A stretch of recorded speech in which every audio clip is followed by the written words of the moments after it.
There are places where science ends and darkness begins, where reality fractures and nightmares breathe. These are the tales of Carl Otto's dark anthology. The Djinn Particle by Carl Otto. When darkness finally fell, they gathered their equipment and slipped out of the barn one by one. Moonlight painted silver edges on the mountain peaks as three figures made their way along the shepherd's trail.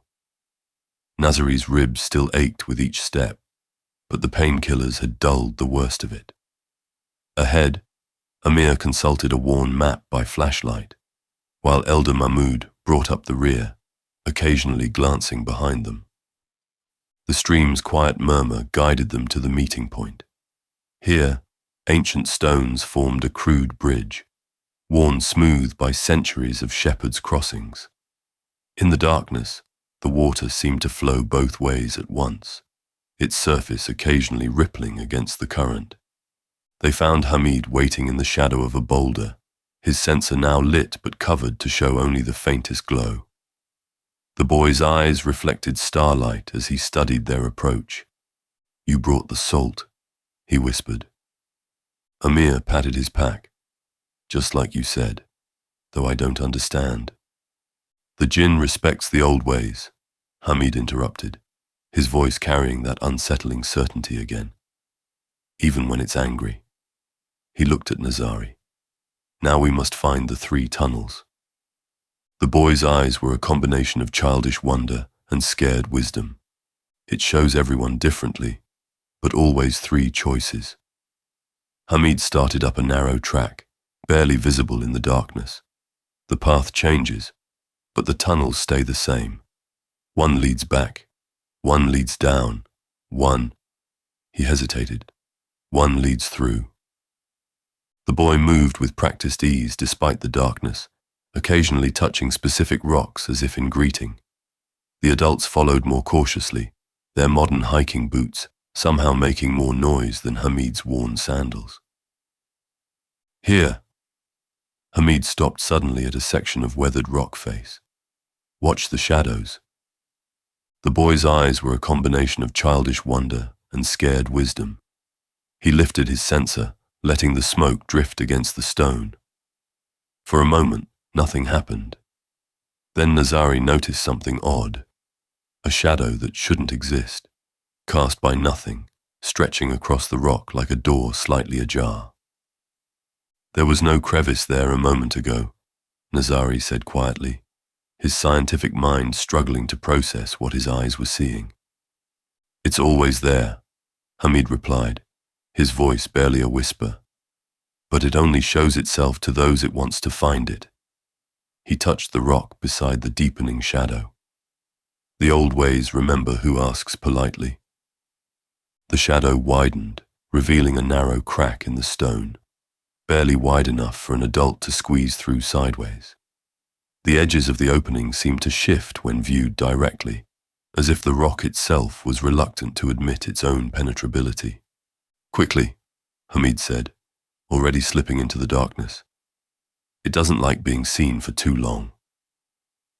They followed one by one, having to turn sideways to fit through the narrow gap. The passage seemed to resist them, the stone pressing close on either side, until suddenly they were through into a broader space. When Nazari looked back, the crevice appeared impossibly thin, far too narrow for any of them to have passed through. "The lights," Hamid whispered, reaching for Amir's flashlight. "They confuse the way. We must use this." He lifted his sensor, its faint glow somehow illuminating more than should be possible.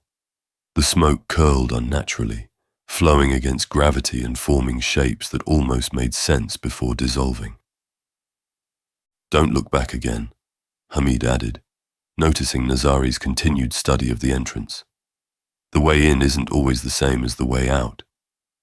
They followed Hamid into the passage, ducking under the low entrance. The opening behind them solidified with a sensation more felt than heard, like air pressure changing in an airplane, but somehow backwards. Their flashlight beams seemed to stop a few feet ahead, as if the darkness had substance. The passage twisted downward, its walls too smooth to be natural, but too irregular to be man-made. Nazari ran his hand along one surface, his scientific mind struggling to categorize the texture. It felt like stone, but also like glass, and sometimes like neither. Elder Mahmoud moved closer to Nazari. The archives speak of these tunnels. They say they weren't carved, but negotiated. Negotiated with what? Nazari asked, but his voice was swallowed by the strange acoustics of the passage. They walked in silence after that, following Hamid's sure steps.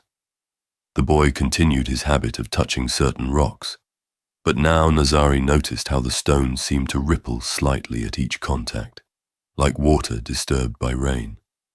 The tunnel opened into a broader chamber, and they found themselves facing exactly what Nazari had seen in his dream.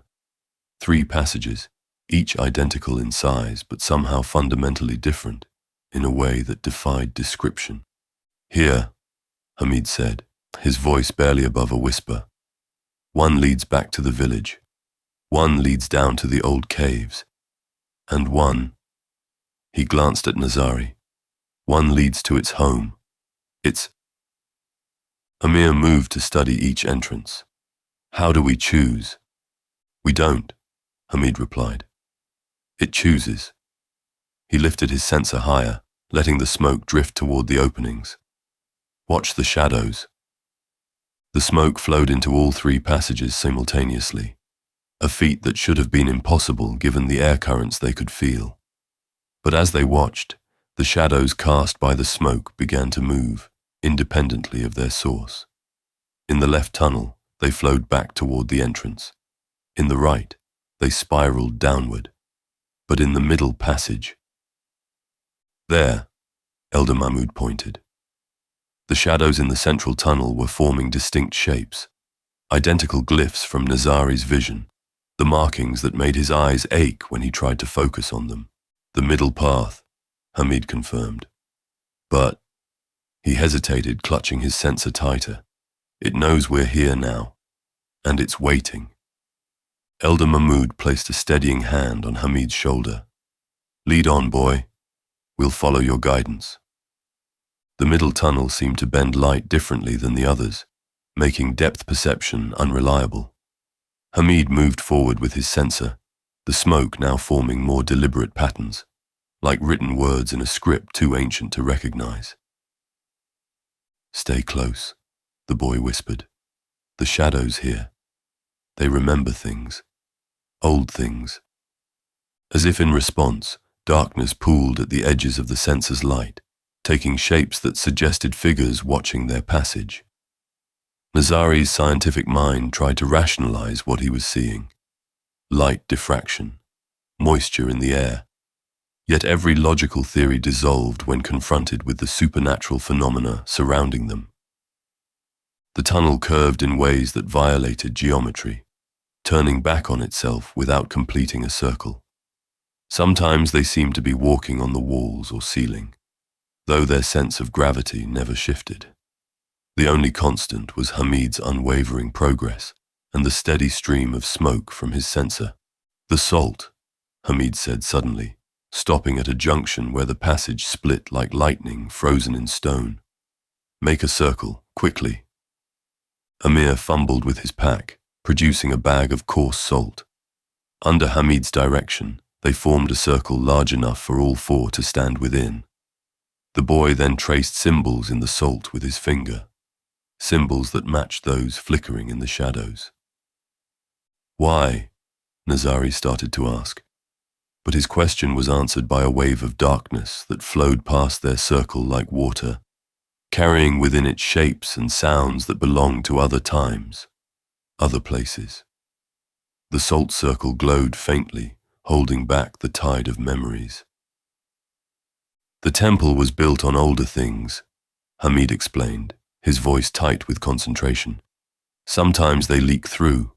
The salt, it helps us stay when we are. When the darkness receded, the passage ahead had changed. What looked like natural cave walls now showed hints of worked stone. Ancient masons' marks peeked through crystalline formations that seemed to grow and shift in the sensor's light. We're close, Elder Mahmud whispered. These are the foundation stones of the original temple. The passage widened gradually, the rough walls giving way to clearly crafted architecture, though of a style Nazari had never seen before. There, Hamid pointed with his free hand. A section of wall ahead rippled like heat waves rising from hot pavement. The archives are through there, but... He clutched his sensor tighter. The Djinn will be stronger inside. It's closer to its home. The way you say home, Nazari observed, noting how the boy hesitated over the word. You mean prison, don't you? Hamid nodded slowly. The old stories say it wasn't always trapped, that it was invited, then betrayed. He touched another stone, sending ripples across its surface. The archives tell the true story. That's why Ibrahim keeps them sealed.